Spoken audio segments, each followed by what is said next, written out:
Mukama yeebazibwe, bantu ba Katonda abalungi, mbabuuzaako mu linnya lya Mukama waffe Yesu Kristo, era ne mbeebaza okubeera nga okuliriza ekigambo kya Katonda n'owaayo obudde bwo, amaanyi go, n'owuliriza ekigambo kya Katonda, era nga nsaba Mwoyo Mutukuvu atukulembere era atuteekeko ekisa na buli muntu yenna ali wansi w'eddoboozi lino. Mukama yongere okuteekako ekisa ne famire yo.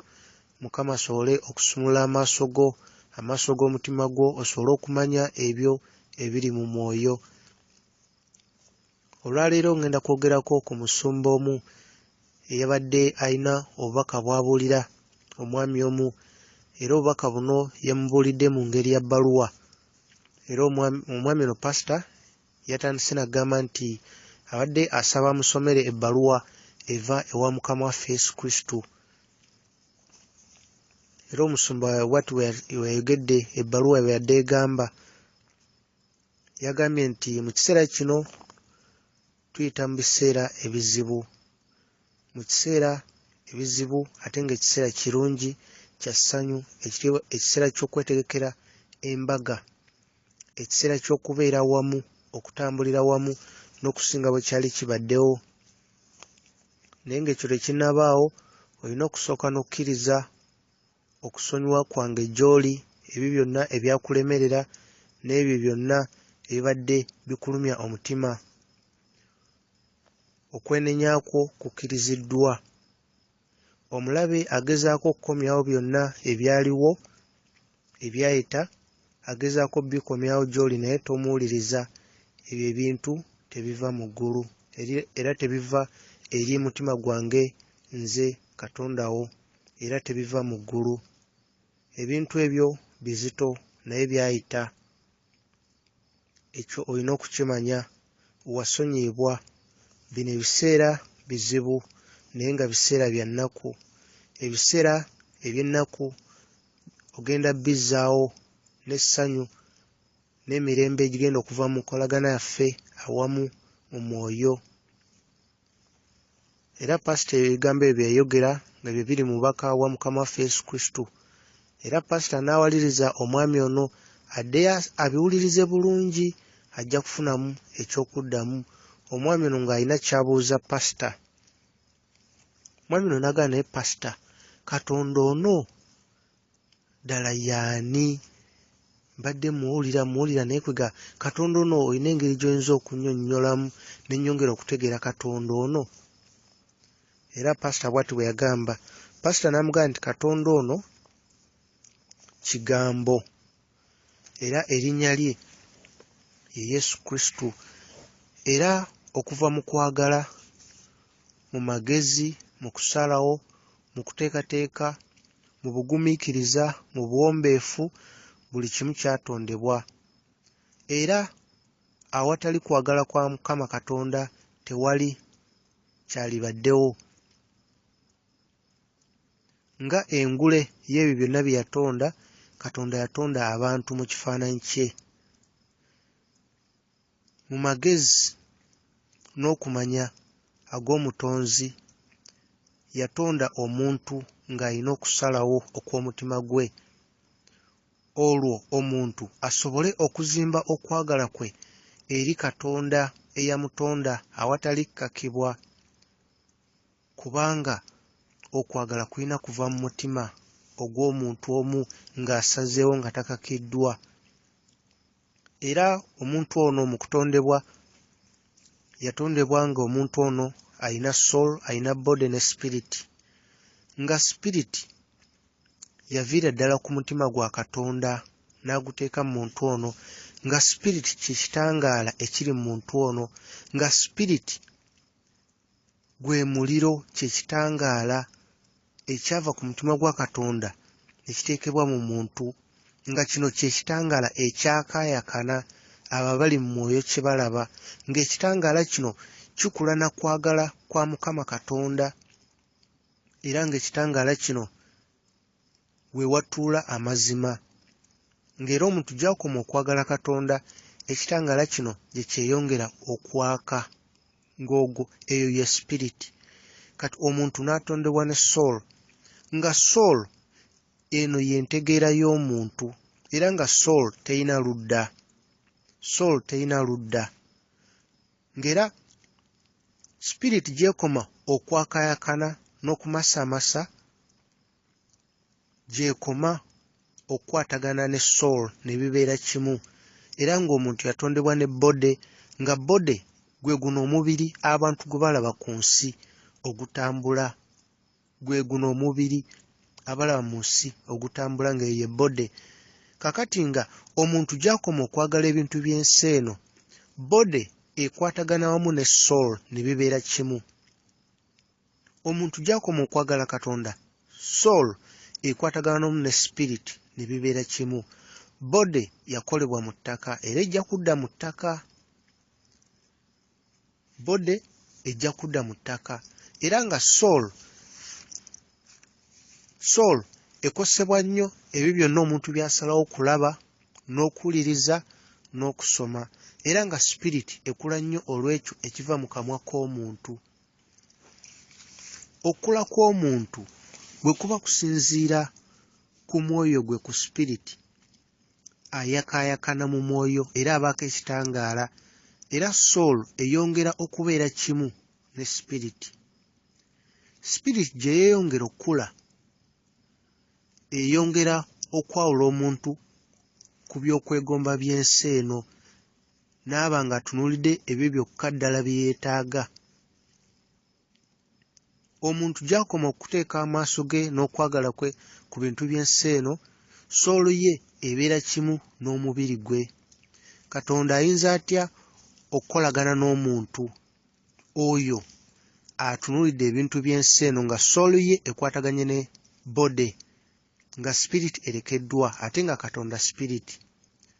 Omuntu bw'ati ajja kudda eri omutonzi we nga kivudde mu ekyo ye kye yasalawo n'omutima gwe olw'eddembe lye yaweebwa okulondawo, kubanga ye ajja kuba alonze ekizikiza.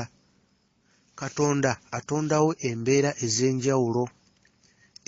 ez'enjawulo mu bulamu bw'omuntu ezireetera omuntu okwebuuza mu ndowooza ye, n'eddala nzaani, nkola ki ku nsi wano?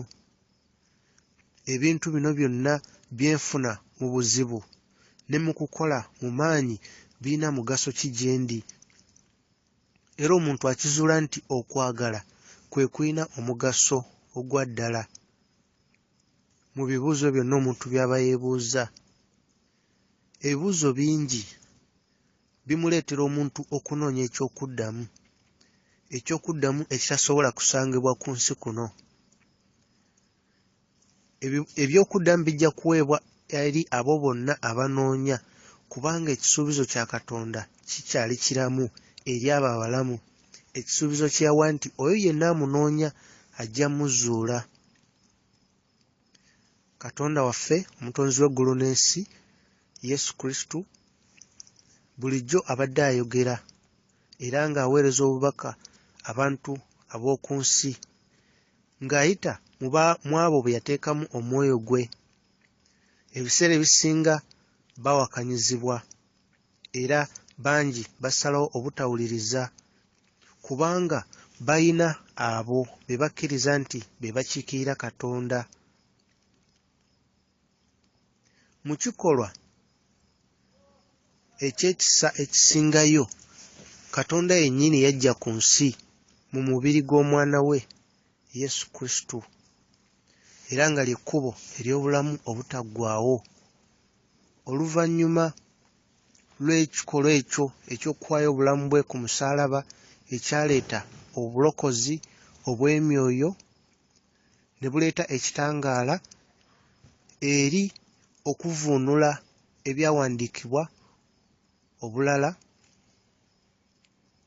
kino kyayamba abo bamuzibe era abawulira nti bamativu naawe bali mu mbeera ey'obutawuliriza n'obutayagala kukola kunoonyereza kwabwe ko nga bo, era ng'ekyefaananyiriza omuntu omufu, omuzibe era atawulira, oyo omusanyufu n'embeera gy'aba alimu, naye ng'enkomerero y'embeera eyo muliro. Buli ayagala okwebaka tasobola kuzuukuzibwa mangu. Naye omuntu yenna ayimuka ku lulwe n'aggulawo amaaso n'amatu ag'omutima gwe, n'asalawo alonde amazima, n'asalawo alonde ekkubo, n'asalawo okuwuliriza ebigambo bya Mukama, ateekwa okuzuukuka munda mu ye omuntu ow'omwoyo, era ekitangaala kitandika okwakaayakana ne kikwatagamu ne sooli ye, n'atandika okufuna okumanya n'okutegeera okupya okw'ekikula kye eky'omwoyo n'ekikula kya Katonda we omwoyo. Kino ekitangaala ekyakaayakana munda mu ye eyo espiriti, era yeggulawo okumanya n'okutegeera okupya okukwata Katonda. Amazima aga Mukama waffe Yesu Kristo geeyoleka bulungi, era okumumanya tekirina kubeera ekintu ekyewuunyisa eri muntu yenna. Amazima okujja mu ndowooza zaffe, ku ntegeera yaffe ey'ensi, lutalo, n'amaanyi g'ensi, n'emyoyo emibi egy'obwakabaka obw'ekizikiza, n'emyoyo gyonna egy'ensi eno, kubanga girwanyisa amazima, omuntu aleme kumanya Mukama Katonda we yamutonda. Kubanga omulabe ataddewo obulimba era bubunye ensi yonna.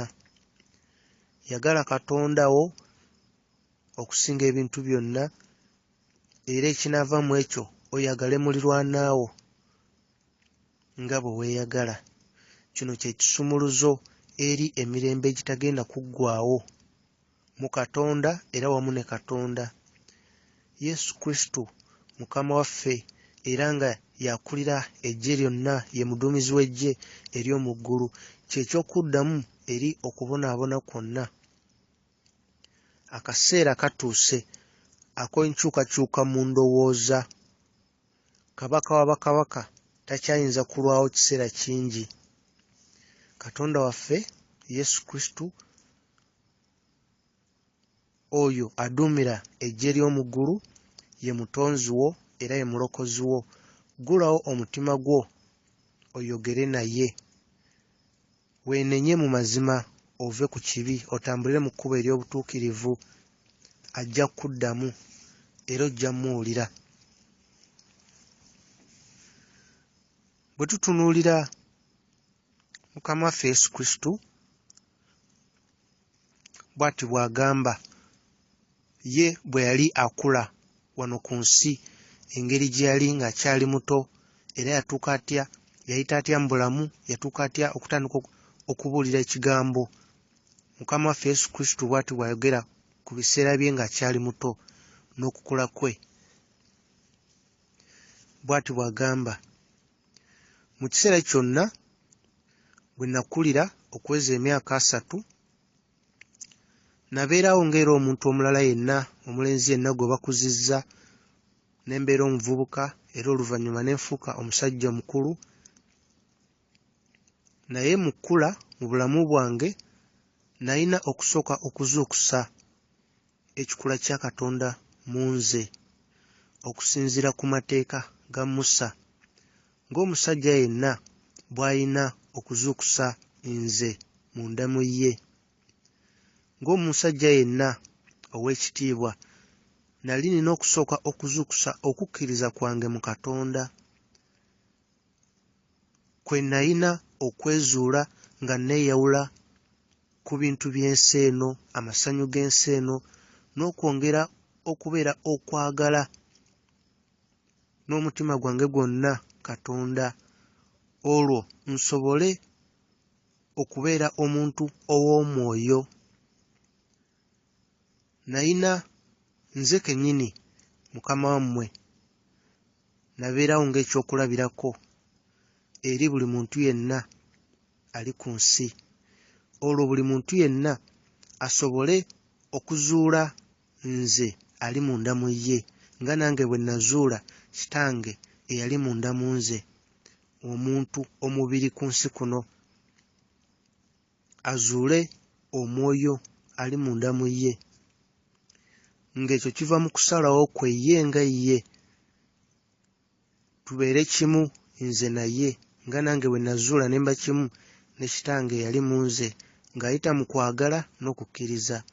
Kubanga ng'omuntu ow'omwoyo mu bujjuvu tubeere wamu mu mwoyo, mu bujjuvu bwonna obutakoma obw'omwoyo.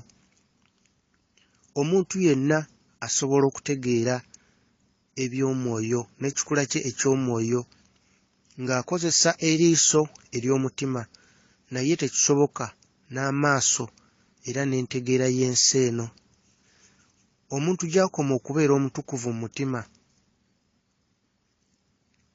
kijja kutegeerekeka bulungi mu bujjuvu bwakyo, enkolagana n'okujja wamu okwa Katonda mu bujjuvu bwe ne Yesu Kristo omuntu tekyabeerawo mu lunaku lumu, mbw'oba olunaku lumu n'azuuka ne kibeerawo, nedda.